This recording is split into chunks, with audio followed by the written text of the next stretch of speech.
各位，这世界上物以类聚，人以群分呐、是这个鱼找鱼，虾找虾，乌龟找王八呀。那么大家还记得吗？就是效果脱口秀有一个过气的明星叫池子的啊，就是出身于市井胡同的那么一个串子，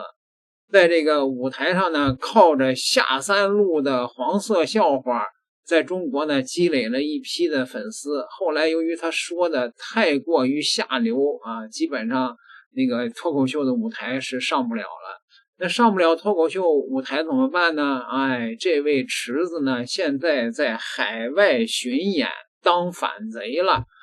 跑到了所谓的日本、台湾啊。你看看 BBC 的报道，就说这个池子上台就用一个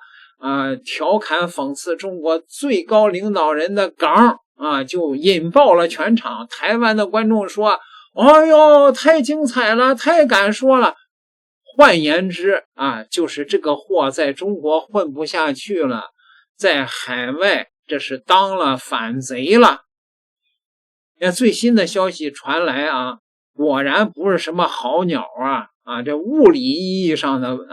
说他还出轨了。出轨了的是谁呢？是被王思聪给抛弃的前女友，叫窦德。哎呀，这真是鱼找鱼，虾找虾啊！好吧，那到底是怎么回事呢？哎，我们来看看吧。有这个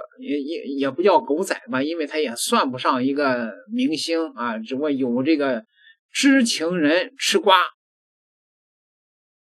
池子前员工发文控诉池子拖欠工资，并且婚内出轨窦德儿，称池子和吐槽大会前总导演张乐是夫妻。池子婚内出轨窦德儿，张乐后来选择原谅池子并复合，两者联合拖欠前员工工资。有网友称窦德儿是王思聪交往最久的一名前女友，分手后还得到了2000万的分手费。那是奔着钱去的？没有吧？看现在好像这个窦德这个生活状态，那不像是得到了2000分手费的样子呀。起因呢是在互联网上有人就是控诉池子欠薪当老赖。那怎么回事呢？说是质以良的脱口秀艺人夫妇，你们不能因为我知道小王婚内出轨就该赔的不赔呀。一位已经不能出来跑活的王姓脱口秀演员，因为池子姓王，这里姑且称他为小王吧。2021年起我张乐就是小王八的老婆和恩组成了一个编导团队，一起接项目。小王和张乐是夫妻所以我们偶尔作为小王的幕后导演团队，为其策划一些短视频哎呀，就是池子还欠薪当老赖了。你要说吧，到世界上去办演出的中国的脱口秀演员也有不少。你比如说美国的黄西啦包括那个原来池子的老板李诞呢，都到美国办过脱口秀但他们的行为呢没有越界，但是池子就让人不能理解了。他呢是彻彻底底的是为了赚独轮运反贼的钱，彻底的不要脸了。他说的那些那是绝对的，全都是反贼们的那些喜欢的玩意儿，抹黑造谣中国领导人之类的。那么这一次呢，爆料的这个人呢，除了说他欠薪之外呢，还有个大料，就是王思聪的前任很复杂。这个怎么回事呢？是这样的一方面呢是池子在婚内就出轨了，第二方面呢是这个他老婆张乐还确实是个恋爱脑，原谅了他的出轨但是呢，这夫妇呢，俩人呢就欠人家的钱不还了。池子呢是一位在前边说的脱口秀艺人，然后呢后边呢是他的后备团队，就是说他说的那些不都是他自己写的，而是后边有人替他写的。说这个项目呢，合同呢是以这个池子是主创人员啊，经由什么朋友 A 的公司与平台签约的，合同上每一个条款违约责任都是我们仨和平台，但是合同上本身没有这个编导张乐和那个谁的姓名，具体劳务费是私下协议的，是吧？就是那个反正大体上的意思吧，就是说池子夫妇是收钱的，但是他收了钱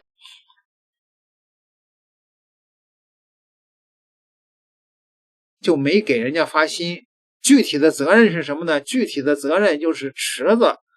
被这个中国的网络上给封了，因为他在外边说了一些反贼的话，被封了就造成了他们的70%的和平台的尾款，人家平台就不可能给他了，因为是池子的团队违约了。这个幕后导演说那不是我违的约，他当反贼我没当啊，那个责任是他的呀，所以你们必须把我的劳务费给我呀。结果呢，这夫妇可能拿了30%的付款以后，连人家的劳务费都没给，就是在国内欠薪当老赖了。看他们的爆料说即将给我打钱的张乐，好家伙，这要钱要的也够辛苦的，连名字都改成即将给我打钱的张乐了，好家伙，就是要债的一个过程吧。反正是那池子说人家那个电视台也没给我钱呐，那个要钱的说没给你钱跟我有什么关系啊？是因为你的池子去当反贼去了造成的呀，你得给我们的劳务费给我们呀。反正是最后这个池子夫妇就开始装糊涂了，就开始不回答了然后呢这个被欠钱的当然就气不过呀，于是呢就把他知道的这个池子出轨王思聪的前女友的事儿就全给爆出来了。池子与张乐呢是去年6月份爆发了感情危机，主要的原因是池子出轨，对方呢是王思聪的前女友叫窦德。合作期间呢，这个爆料者发现了此事，并通过池子的朋友得知，张乐与池子呢并不是情侣关系，而是婚姻关系。3年前就曾经出轨，之后与张乐又复合结婚，表面上将出轨对象删除，实质上仍保持着联络。得知这一消息以后呢，这个爆料者便将此事告知了张乐，没想到两个人对峙的时候呢，池子直接删除朋友的微信，随后取得了张乐的信任这个原本的爆料者意图呢是不想让张乐受伤，对吧？那个哪怕呢他这个恋爱脑老是被池子欺骗，但得知池子将所有的工钱全部付完之后呢，他便询问张乐，但张乐一直装傻不过这期间呢还有询问其移民的问题，并让爆料者这个说祝福他们移民顺利，就说池子是铁了心是准备到海外吃反贼的这碗饭了就这个意思呗。池子现在呢，也在国内呢，还有一批那个粉丝呢，所以这个事儿呢，也是值得反思的吧，对吧？这些身负着婚内出轨、拖欠薪资等实锤劣迹的这些争议人物啊，只因为呢曾发表过几句小众的敏感的言论啊，反贼的言论，遭全网封禁啊，还有一小部分网友刻意洗白追捧，甚至是大肆炒作。为什么呀？因为14亿人基数太大，这里边的反贼、脑残、精神病啊，绝对值就不少。这群人呢，刻意的选择性的失忆，无视当事人突破了道德底线，违背公序良俗，种种恶行，仅凭单一的事件为其塑造什么敢说真话、惨遭打压的悲情人设。就是这种悲情人设给了这个池子在海外当反贼的底气，他认为靠着这些就能在海外申请政治庇护。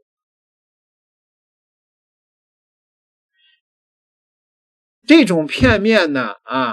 所谓的偏激的舆论导向，在大陆不仅混淆了是非对错，也更折射出当下的网络认知的一个严重的偏差。这个确实是值得警惕的。评价一个公众人物呢，最基本的前提是要坚守全面客观的评判标准，绝不能用单一的标签呢掩盖其全方位的品行的瑕疵。这个王岳池就是池子，它的核心的劣迹绝非是空穴来风，而是有清晰实锤的既定事实，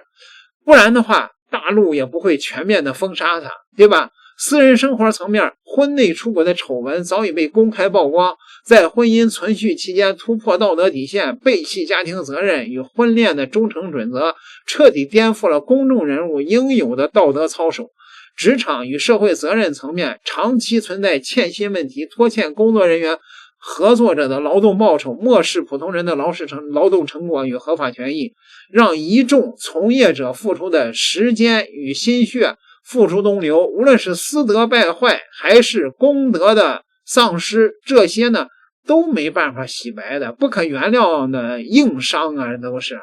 衡量其人品与素养的这些核心依据还不够说让中国大陆封杀他的吗？而这些部分的网友对其盲目追捧的核心原因除了那些生来就是精神病反贼的以外，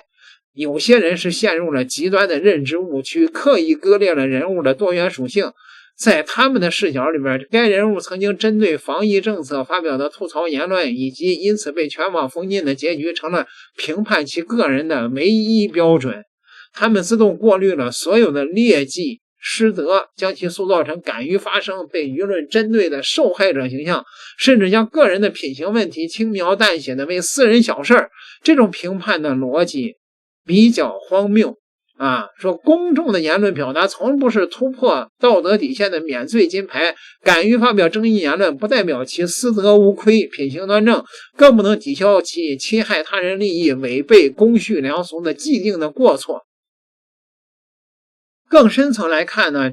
畸形的追捧本质上是网络碎片化的认知与反向猎奇心理的作祟。当下网络信息的传播碎片化，很多的网友只接触到片面信息，只记得其言论被封禁的悲情标签，却从未深入的了解其出轨欠薪的完整故事。同时呢，部分网友带着逆反心理，越是被官方规制、被舆论批评的人物，便越容易被贴上特立独行、轻型感言的滤镜标签，进而产生盲目的共情与站队心态。更有甚者，为了博取流量、制造话题，刻意炒作该人物的相关话题，放大其单一的言论价值，淡化其所有的劣迹，进一步带偏了网络舆论的风向。就是说，这个网友们呢有一部分是坏，有一部分是蠢，没有认清他们所追捧的这种被中国大陆封杀的这些公众人物，他到底是个什么样的人今天大伙算是明白了吧？点个订阅，咱们下期再聊。